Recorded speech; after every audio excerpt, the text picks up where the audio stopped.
don't think that I don't think that the Chinese government probably needs to invade Taiwan in order to take it. And I think that is very likely their absolute, last choice. So, Bethany, you've written this great book called Beijing Rules, China's Quest for Global Influence. And you open the first chapter talking about how China weaponizes economic censorship on other countries. Could you just explain a little bit to our viewers what this tactic is and how China deploys it? Yeah, so it's something we've seen for a long time from China, but it's a phenomenon that is only really gaining recognition in the past few years. So what the Chinese government does is that it denies or grants access to its huge economy based on the political behavior of other actors, so individuals, companies, institutions, governments. And the Chinese government has been remarkably clear and remarkably consistent about this for a long time. And as a result, for example, any CEO in the entire world who has a company with interest in the Chinese market knows that if he or a member of his staff or his company says or does something that harms or that is perceived to harm or go against the core interests of the Chinese Communist Party, such as appearing to support Taiwan's independence or even just its existence as a de facto state, opposing Hong Kong's national security law, talking about or acknowledging the Uyghur genocide in Xinjiang, not including China's territorial claims on a map of the South China Sea, then whatever interests they have in the Chinese economy, that door is going to slam. And that company or whoever is not going to be able to make money there anymore. And we've seen this, some of the most dramatic, prominent examples are very well known. For example, with the NBA, when Daryl Morey in 2019, who is the manager of the Houston Rockets, he tweeted in support of the Hong Kong protests. That's his right to do that, to tweet whatever he wants when he's in the US. And as a result, the Chinese streaming sites stopped streaming NBA games, and on Chinese e-commerce websites stopped selling Houston Rockets gear, and it's estimated that the NBA lost $200 million because of that. So that's the basic mechanism that we're talking about. And China and the US, you've kind of written, are the only economies that are large enough to be able to deploy this strategy. But you said the US largely hasn't, except for maybe during the war on terror. The US still receives a lot of grief for, those actions at that time. Is it kind of unsustainable for China to continue doing this? Well, let's compare and contrast a little bit. U.S. economic statecraft and Chinese economic statecraft. Now, economic statecraft just means a country using its economy to achieve geopolitical purposes instead of purely economic purposes. And the U.S. is very famous for this. The most traditional form of economic statecraft is simply the sanction. And the U.S. has a lot of sanctions. We have more and more sanctions. Some of those are unilateral and some of those are multilateral. But the way that the U.S. uses sanctions is quite different from the way that the Chinese government has weaponized its economy. So, for example, and I'd say there's two main differences. First of all is that U.S. sanctions and U.S.-led multilateral sanctions, almost always, there are a few exceptions, but almost always are deployed to achieve recognized multilateral goals, such as combating terrorist financing, combating money laundering to preserve the integrity of the international financial system, punishing gross violators of human rights, and those kinds of issues. And then second is a sort of a technical, how it's done kind of way. So the U.S. sanctions are de jure. They are, by law, they are transparent. So U.S. Treasury will announce them, and you can go and look on the U.S. Treasury website and see who has been sanctioned and why. But the Chinese style sanctions, if we want to call them that, are not transparent. They're opaque. Usually things just happen. You just see them unfold. So for example, the Chinese government didn't announce that in the NBA case, Chinese e-commerce sites were no longer allowed to sell their gear. These kinds of directives weren't made public. It just kind of happened. And so it's opaque, and it's also, as I said, de facto. So it's just something that happens. It's not a government decree.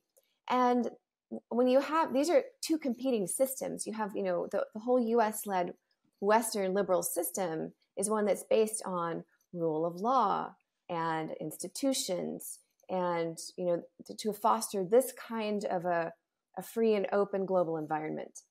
But if you look at Chinese style sanctions, or the way that they use their economy, they are deployed purely and exclusively to benefit China's own geopolitical interests, not to achieve recognized multilateral goals. So it's not a recognized multilateral goal or value for Taiwan to be a part of China. It's not a recognized multilateral goal for Hong Kong to no longer have its traditional political freedoms. These are purely something that have been decided by the Chinese Communist Party. And so these are really two main differences between the way the US does this kind of thing and the way the Chinese government does. And Chinese government is still very dominant, but we have seen it, go on the decline recently. The country hasn't really managed to catch up with, other companies.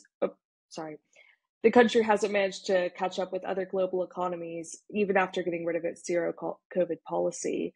Is there a concern in Beijing that they might lose the ability to use this economic coercion?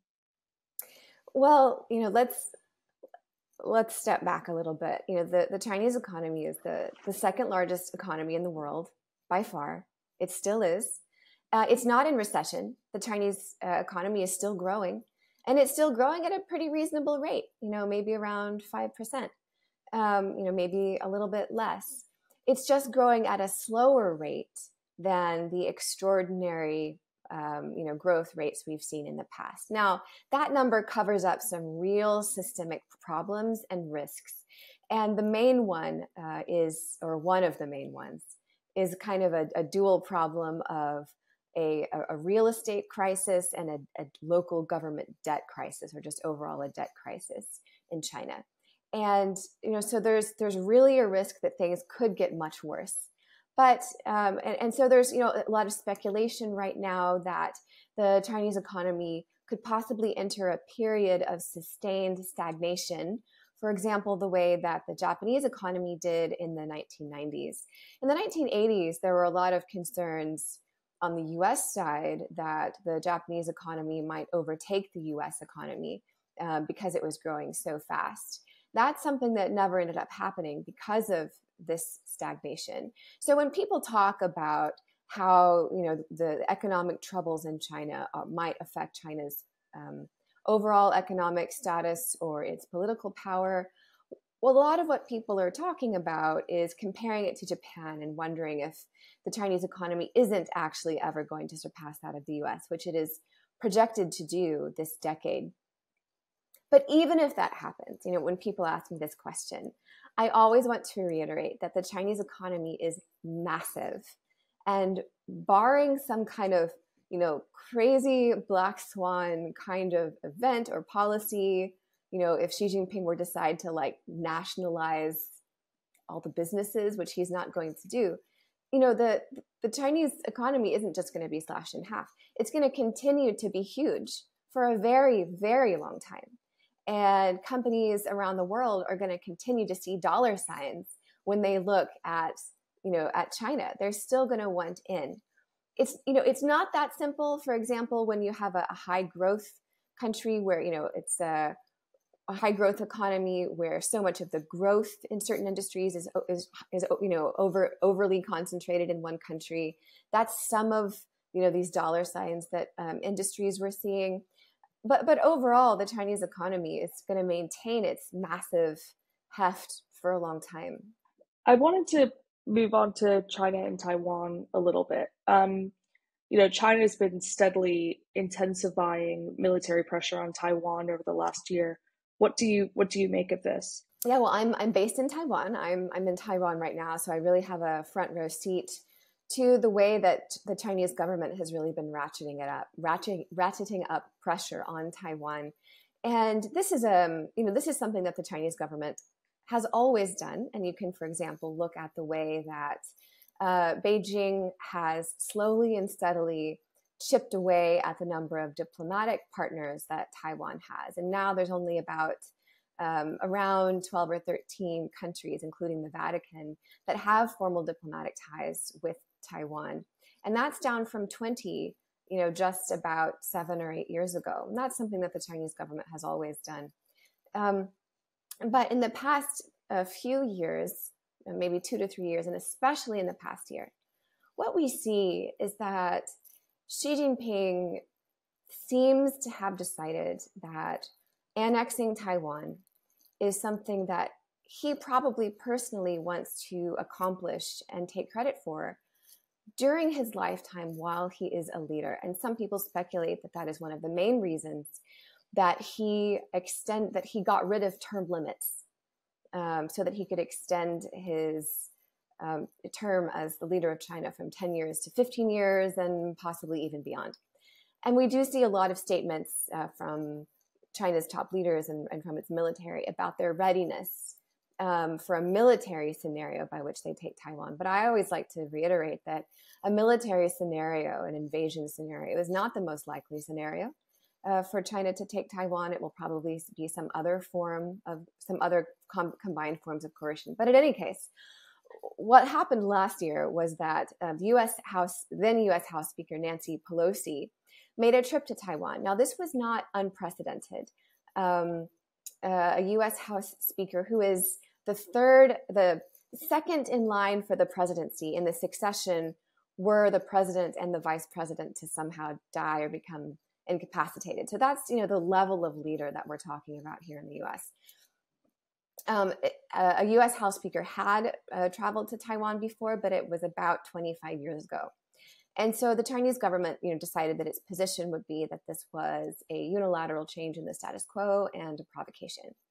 And so after Nancy Pelosi left, or as she was leaving, the Chinese government launched some huge military exercises around Taiwan, the biggest military exercises in the region for decades. And it was there were, I think, 6 or 7 military drill zones surrounding Taiwan, and the Chinese government claimed that they were practicing a naval blockade scenario. And they also sent a missile for the very first time all the way over the mainland of Taiwan into the ocean to the east of Taiwan. That went right over our heads here in Taipei. So this was obviously a massive escalation on the part of the Chinese government. On one side, you have a person, a civilian flying on a plane. On the other side, you have these, massive and very dangerous and very disruptive military exercises that saw most flights in the whole region. So Japan, South Korea, Taiwan, China, disrupted or canceled.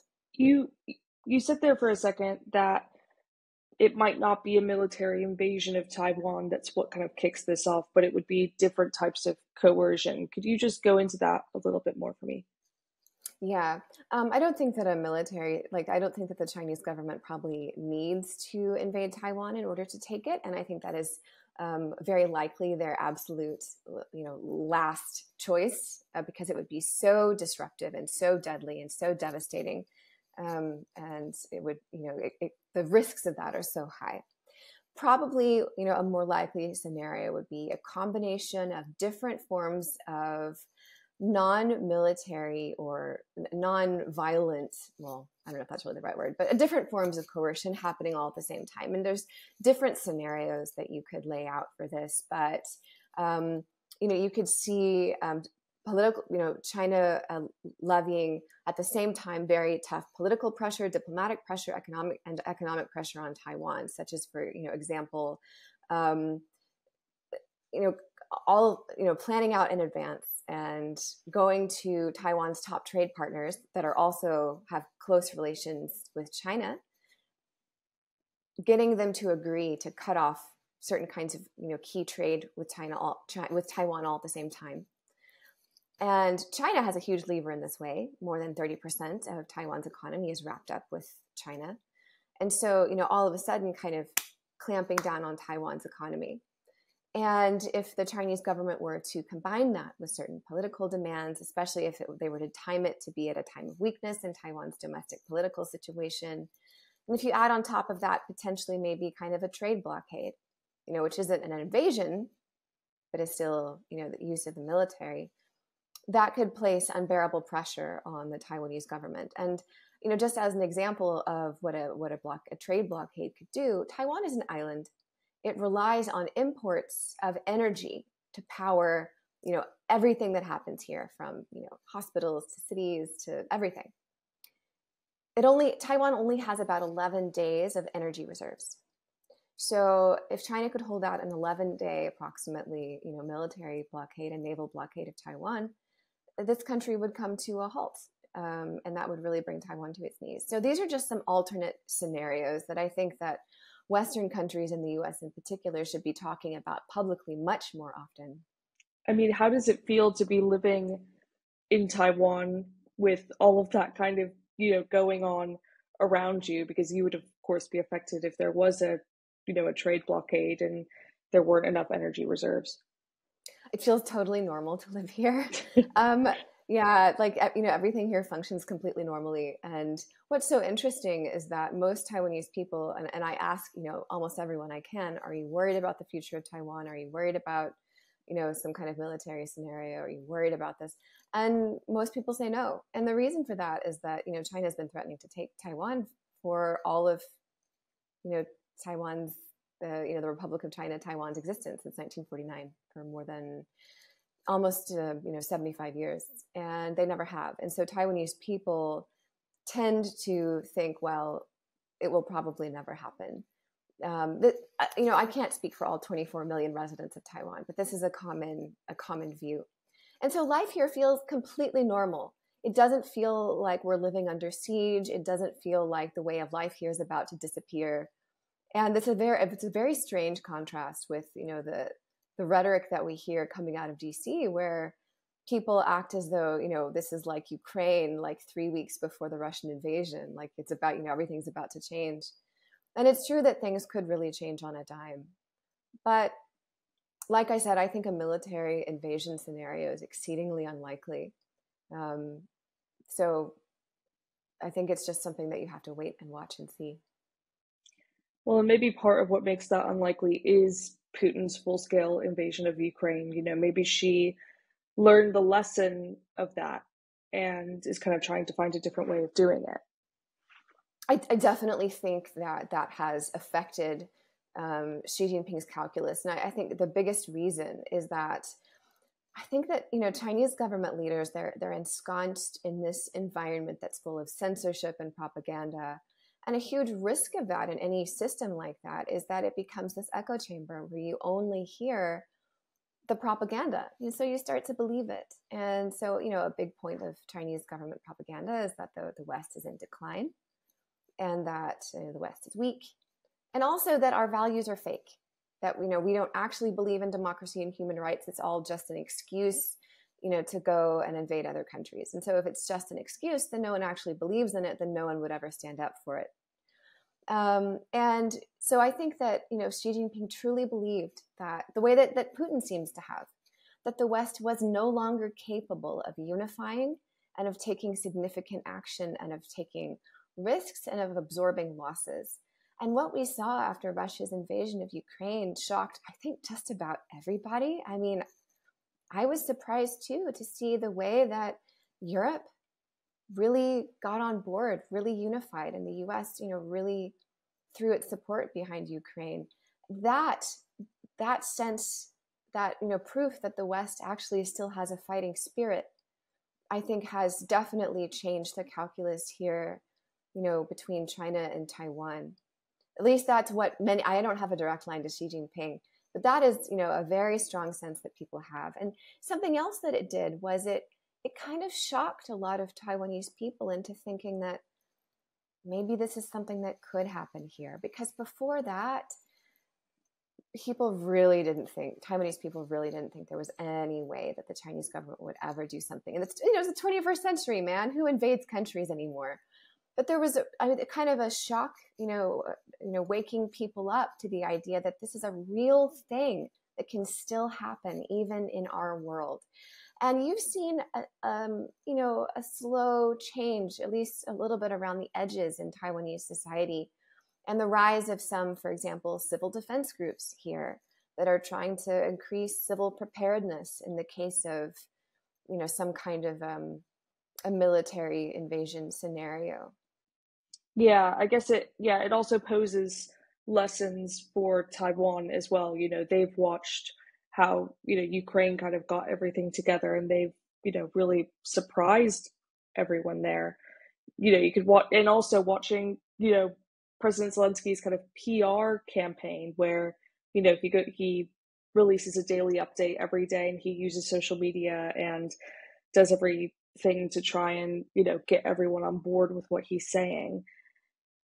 I mean, could we see more of that from Taiwan? Will they be taking, lessons from Zelensky's playbook? Oh, I mean, that's so hard to say because we don't know what the scenario would be, who the leader of Taiwan would be. That's, I think, incredibly difficult to predict. But what you have seen is that the US is really trying to encourage Taiwan to switch military defense strategies. So, and to make it more asymmetric the way that Ukraine's has been. So in Ukraine, um, you have, the US has sent a lot of ground launched missiles, Javelin and other kinds of missiles that are, not that expensive. They're not these huge, expensive military systems. You put them on the back of a truck. You can drive them around. They're very flexible. And that's the kind of defense strategy that the U.S. hopes Taiwan can adopt. Some in the U.S. have called it a porcupine strategy, where you just make Taiwan so painful to try to take. And that's different than what the Taiwanese military, than its traditional strategy. Traditionally, in 1949, yes, the nationalists fled to Taiwan. They lost a war. They lost the civil war with the Chinese communists. But, there wasn't the two, there was reasonable parity between the military of China and the military that the nationalists had that moved to Taiwan. And so originally, Chiang Kai-shek, that time the leader of the nationalists, his goal eventually was to go back and retake China. And that's a completely different kind of military strategy that involves amphibious assaults. And you need to establish air dominance and naval, maritime dominance. That's, and that's very, very difficult to do. And that requires these big, expensive systems like amphibious assault vehicles and, all different kinds of ships and things.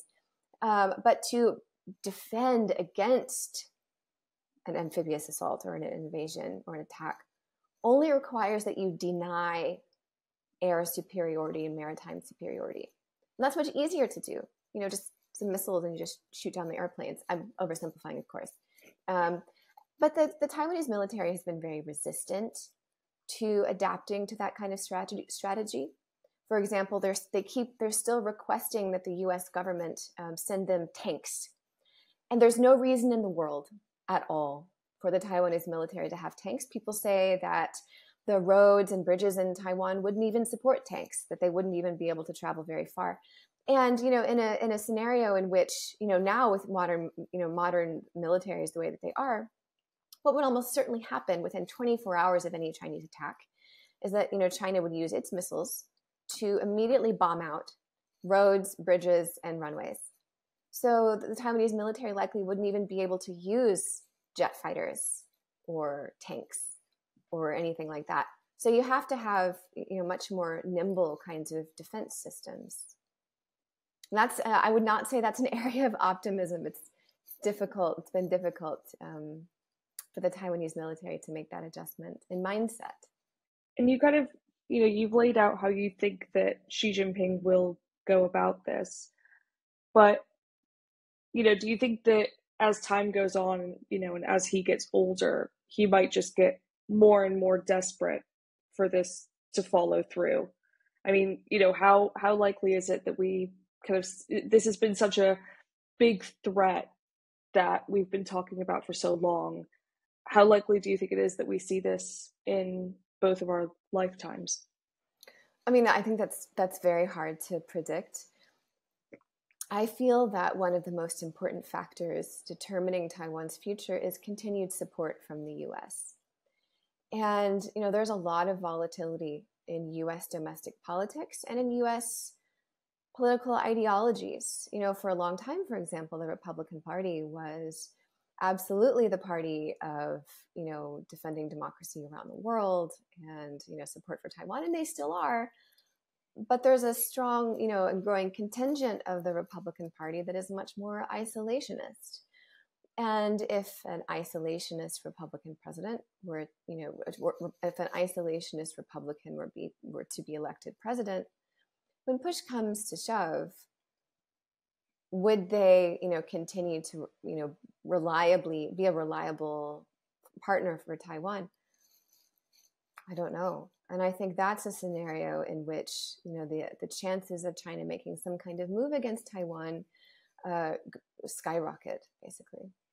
It's interesting, though, because, I mean, when Trump was last in power, we saw tensions really brewing with China. We saw this kind of trade war erupting. I mean, could it actually have the reverse effect and kind of boil over more likely if he's in office? I mean, totally. Again, it's just very hard to predict. And, with the Trump administration, there were kind of multiple different China factions pulling different ways within the administration. And for the first year and a half, really, the Trump administration didn't really do very much on China. And actually, Trump himself doesn't really, he himself blocked a lot of action on China because he was hoping for a trade deal. And, for example, he wasn't really interested in having many sanctions on Xinjiang or really pushing back against China's genocide on Xinjiang because, he was hoping for a trade deal with the Chinese government.